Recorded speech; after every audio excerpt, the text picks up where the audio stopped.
जनता party के दोनों अध्यक्ष, पालक संयोजक, राजू भैया प्रत्याशी, सभी से निवेदन करूंगा तो आप मोदी जी प्रत्याशी हमारे आगे आए और लक्ष्मीकांत वाजपेयी जी भी आगे आए।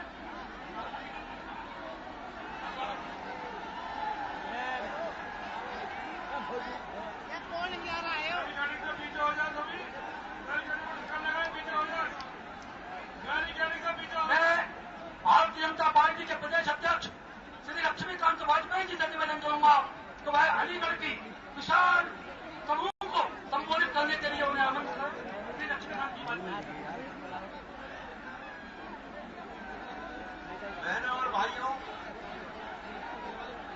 इतनी बड़ी संख्या में समय आप लोग सब पधारे हैं। आप श्री नरेंद्र मोदी जी को सुनना चाहते हैं। मैं बिना किसी भूमिका के शिक्षा के केंद्र और ताला नगरी में अपने प्रधानमंत्री पद के उम्मीदवार परम श्रद्धेय आदरणीय श्री नरेंद्र मोदी जी को आमंत्रित करना चाहता हूं कि वो आए और अलीगढ़ क्षेत्र लोकसभा क्षेत्र की जनता को संबोधित करें और यहां से लोकसभा के भारतीय जनता पार्टी के प्रत्याशी श्री सतीश गौतम को विजयी होने का आशीर्वाद दें। आपसे प्रार्थना करें आदरणीय श्री नरेंद्र मोदी जी।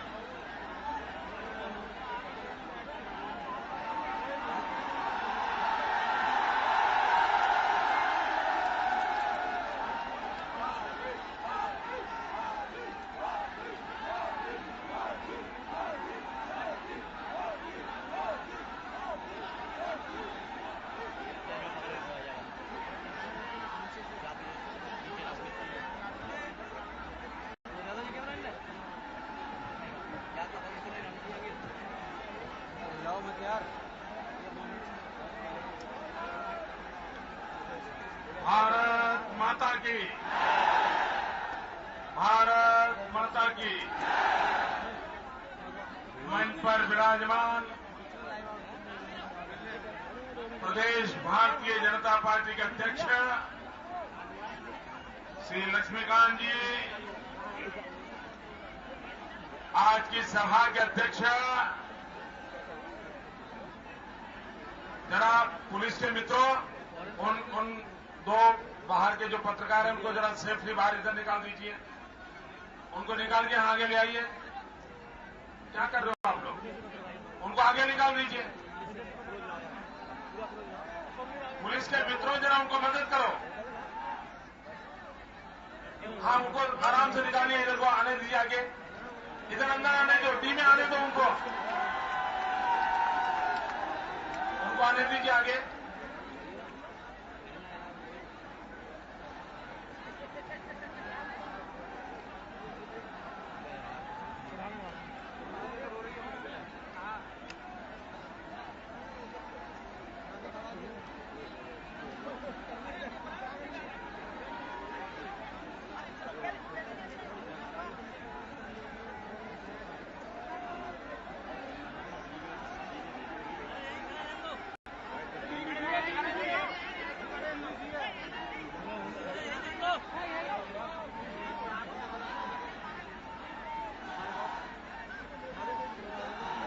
भारत माता की, भारत माता की।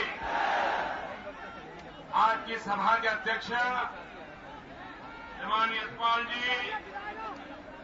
भारतीय जनता पार्टी के हमारे लोकसभा के उम्मीदवार युवा नेता भाई सतीश गौतम जी,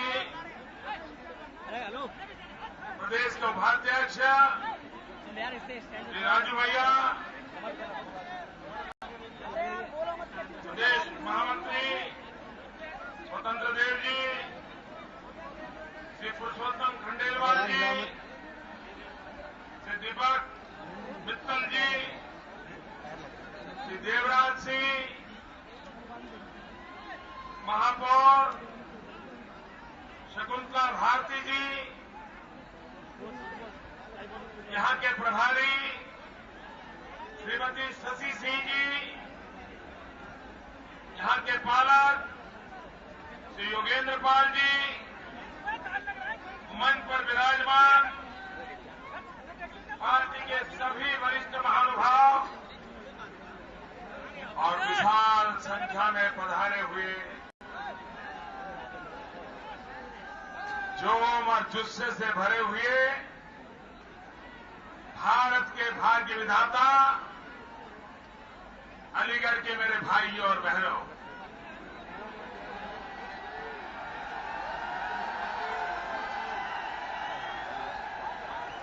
ये जो पोल पे राइज कर दिए हैं, जो पोल पे चढ़ गए हैं,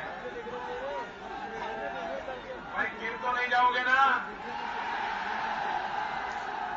मेरी बड़ी मुसीबत हो जाएगी। आप नीचे से सुनिए, क्या फर्क पड़ता है जी?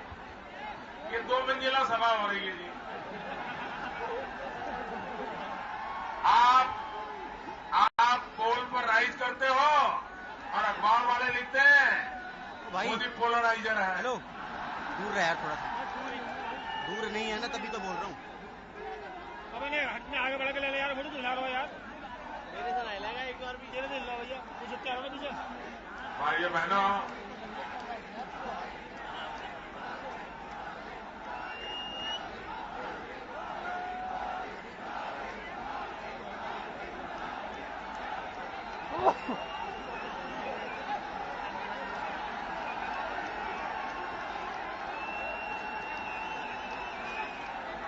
अलीगढ़ का प्यार मेरे सर आंखों पर दोस्तों, आपके उस उत्साह उमंग को मेरी 100 सलाम दोस्तों।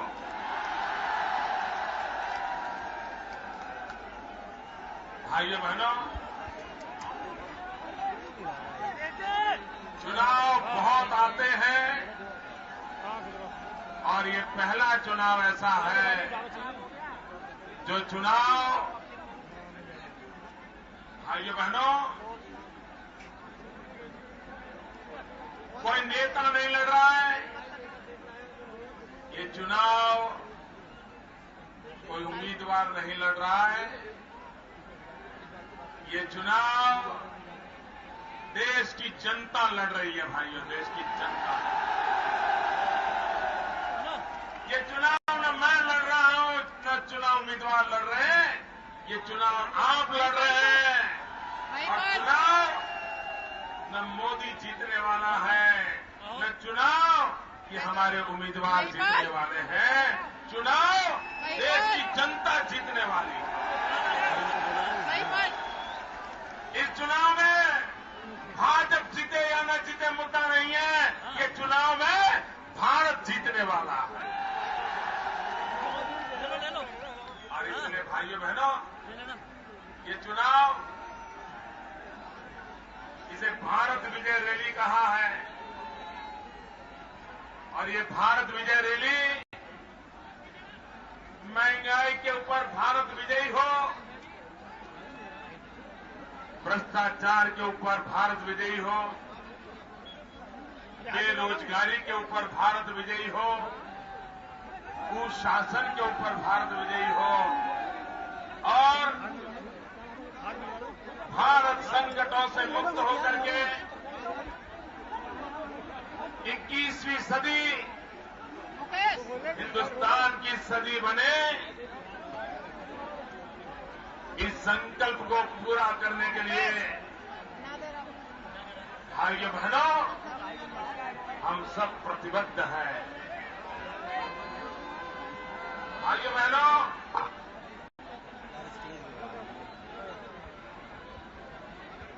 ये 2014 का चुनाव सिर्फ दिल्ली में सरकार बदलने के लिए चुनाव नहीं है भाई। ये 2014 का चुनाव 21वीं सदी में दुनिया में हिंदुस्तान का स्थान क्या होगा, इसकी मजबूत नींव रखने का ये चुनाव है।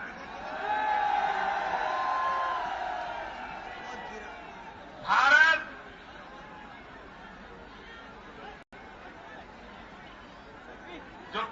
विश्वगुरु कहा जाता था, आज वो भारत बेरोजगारी, गरीबी, भूख, भ्रष्टाचार इससे तबाह हो गया। आप मुझे बताइए भाइयों, ये देश को बर्बाद किसने किया? देश को बर्बाद किसने किया? गरीबों की दुर्दशा किसने की? भ्रष्टाचार किसने बनाया? देश को किसने लूटा? उत्तर प्रदेश को किसने बर्बाद किया? उत्तर प्रदेश को किसने बर्बाद किया? क्या भाइयों बहनों, हम आगे भी ऐसी ही जिंदगी जीना चाहते हैं क्या? आप मुझे बताइए, आपके मां बाप ने जैसी जिंदगी गुजारी, क्या आप भी वैसी ही जिंदगी गुजारना चाहते हो क्या? आपके मां बाप को जो मुसीबतें झेलनी पड़ी, वो मुसीबतें आप भी झेलना चाहते हो क्या? जो तकलीफों में उनको जीना पड़ा, आप भी उन तकलीफों में जीना चाहते हो क्या? आप स्थिति बदलना चाहते हो? आप स्थिति बदलना चाहते हो? आप स्थिति बदलना चाहते हो? अगर आप स्थिति बदलना चाहते हो तो ये बर्बादी लाने वालों को पहले बदलना पड़ेगा। चाहे यूपी में बैठी हुई सरकार हो, चाहे दिल्ली में बैठी हुई सरकार हो, भाइयों बहनों, ये सपा हो, ये बसपा हो, ये कांग्रेस हो, ये अलग अलग नहीं है, ये तीनों एक ही है। ये अलग अलग नहीं है, ये तीनों एक ही है। सपा, बसपा, कांग्रेस, सबका मालिक वो दिल्ली में बैठा है। अभी थोड़े दिन पहले आपके यहां आया था। भाइयों बहनों, ये यहां तो कुश्ती करते हैं, लेकिन दिल्ली में दोस्ती करते हैं। ये नूरा कुश्ती करते हैं, नूरा कुश्ती WWF वाली। ये WWF वाली जो कुश्ती करते हैं, इनको पहचानने की जरूरत है। ये पर्दे के पीछे के खिलाड़ी हैं। उनका षड्यंत्र यही है कि देश में कोई अच्छी सरकार न बने, देश में कोई मजबूत सरकार न बने, इनके पापों को खोलने वाला कोई सरकार में आना नहीं चाहिए। 60 साल को लुटने वालों का कच्चा चिट्ठा खोलने वाला आना नहीं चाहिए। इसके खेल चल रहे हैं भाइयों। आप मुझे बताइए, देश को लूटने वालों को बेनकाब करना चाहिए कि नहीं करना चाहिए? देश को बर्बाद करने वालों को बेनकाब करना चाहिए कि नहीं करना चाहिए? देश के लुटेरों को सजा मिलनी चाहिए या नहीं मिलनी? भाइयों बहनों, हमारा देश का जो काला धन विदेशों में है, वो काला धन वापस आना चाहिए। जरा पूरी ताकत से बोलो, काला धन विदेशों से आना चाहिए। काला धन विदेशों से वापस लाना चाहिए। देश के गरीबों का लूटा हुआ पाई वापस लानी चाहिए। जिन्होंने लूटा है उनको सजा होनी चाहिए। आप में किसी का पैसा है क्या? ना, आपके पास से किसी का पैसा विदेश में है क्या? इसलिए आप कहते हो लाना चाहिए। अगर आपका पैसा विदेश में होता तो आप विदेश में से धन काला वापस लाने के लिए मुझे हाँ कहते क्या? आप तो हाँ कहते हैं, ना कौन कहता है? कौन ना कह रहा है? क्यों ना कह रहा है? क्योंकि उन्हीं के पैसे विदेशों में है, काला धन उन्हीं का है। और इसलिए मेरे भाइयों बहनों, जिनका काला धन विदेशों में है, वे काला धन लाने से मना कर रहे हैं। भाइयों बहनों, आप मुझे अवसर दीजिए, विदेशों में जो काला धन है, हम पाई हिंदुस्तान में वापस लाएंगे और उन पैसों का उपयोग गरीबों के कल्याण के लिए करेंगे, गरीबों की भलाई के लिए करेंगे।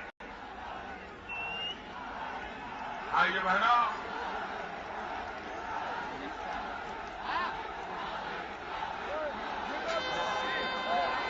देश के नौजवानों को रोजगार मिलना चाहिए।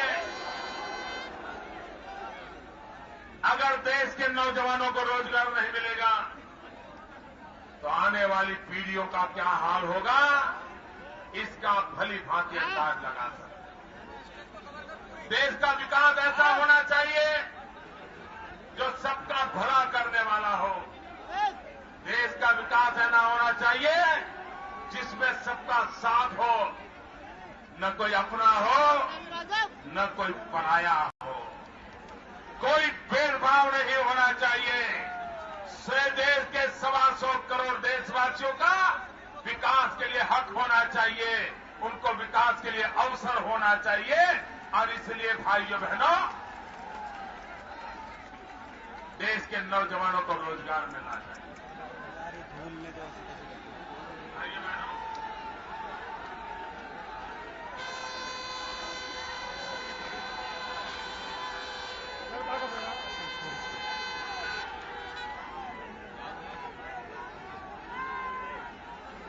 भाइयों बहनों, अभी मैडम सोनिया जी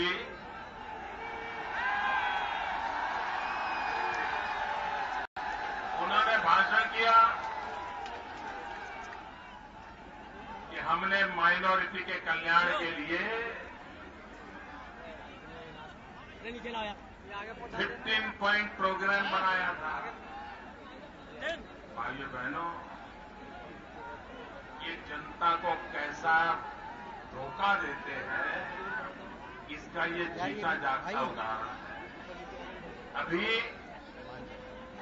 ये देश में उन्होंने मुस्लिम बहुल 90 जिले चुने थे और उनके विकास के लिए विशेष योजना बनाई थी। उसमें 3 जिले उत्तर प्रदेश के भी थे। 15 जिले उत्तर प्रदेश, 15 जिले उत्तर प्रदेश के। और एक एमपी ने पार्लियामेंट में सवाल पूछा कि ये 15 पॉइंट प्रोग्राम में उत्तर प्रदेश के 15 जिलों के गरीब मुसलमानों को क्या लाभ मिला, उसकी जानकारी दो। भाइयों बहनों, ये दिल्ली में बैठी हुई मैडम सोनिया जी, आपकी सरकार ने जवाब दिया है, पिछले 1 साल में 1 रुपया खर्च नहीं किया है।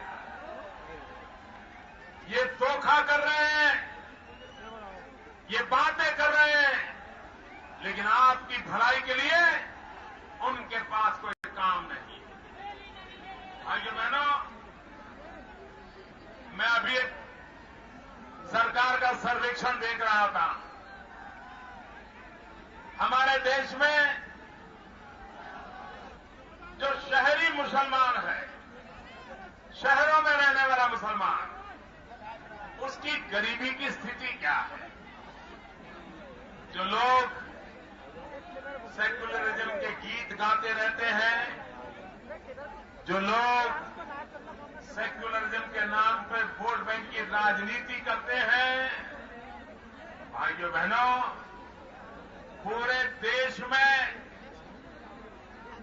उत्तर प्रदेश जिसके शहरी गरीबों में जो शहरी मुसलमान हैं, उसमें गरीबी की औसत 50% से ज्यादा है। बिहार में शहर में रहने वाले गरीबों में गरीबी की औसत करीब 60% है। और जिस गुजरात को गाली दी जा रही है, वहां पर शहरी मुसलमानों में गरीबों की तादाद सिर्फ 14% है, 14%। भाइयों बहनों, ये वोट बैंक की राजनीति करने वालों ने समाज के सब तबकों को करीब रखना, अपनी राजनीति करते रहना, यही खेल खेला है। ये लोग सेकुलरिज्म के नाम पे बातें करते हैं। भाइयों बहनों, देश में मैडम सोनिया जी, आपके नाक के नीचे करीब 700 दंगे हुए हैं, 700 दंगे एक साल में, और उसमें 250 दंगे अकेले उत्तर प्रदेश में नेताजी आपके नाक के नीचे हुए हैं। ना आप कोई विकास कर सकते हो, ना आप कोई सुरक्षा दे सकते हो।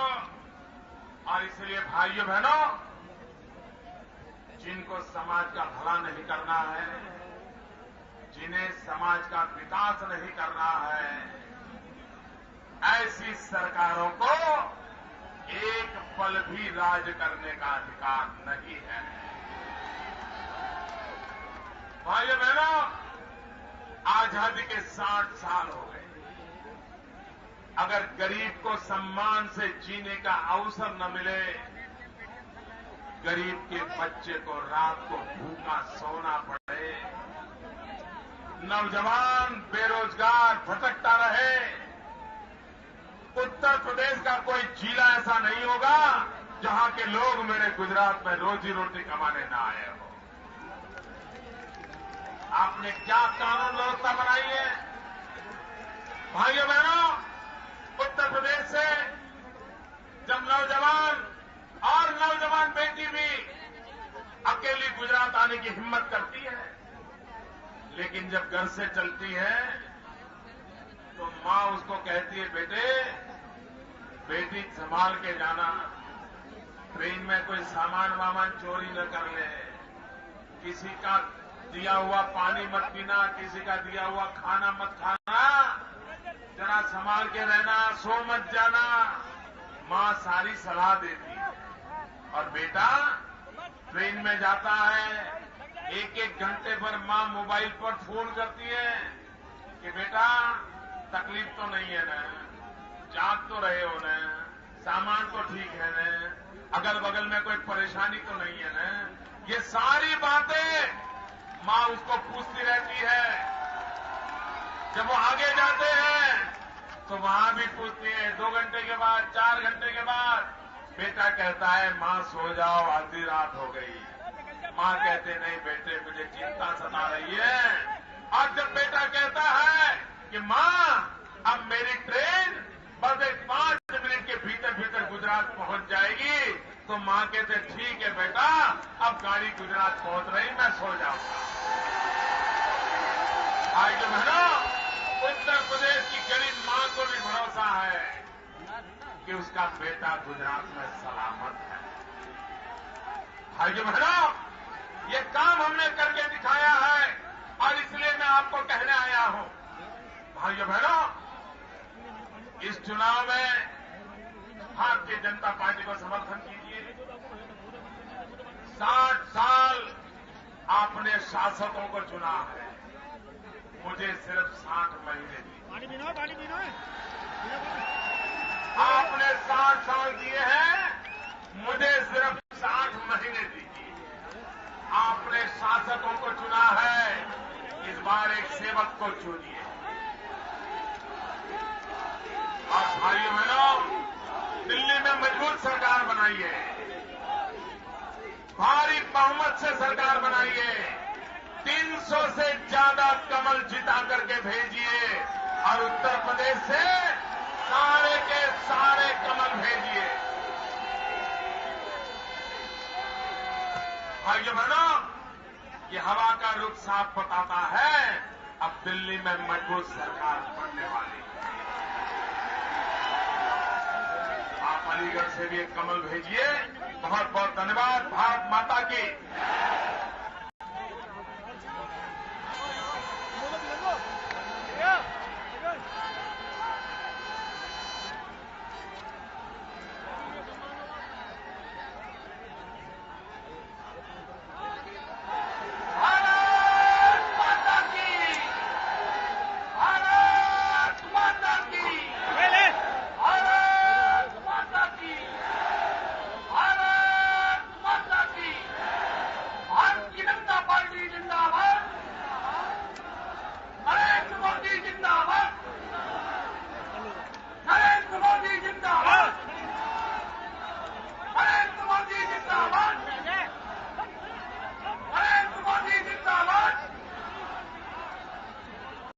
मेरा सभी से निवेदन है कि 10 अप्रैल को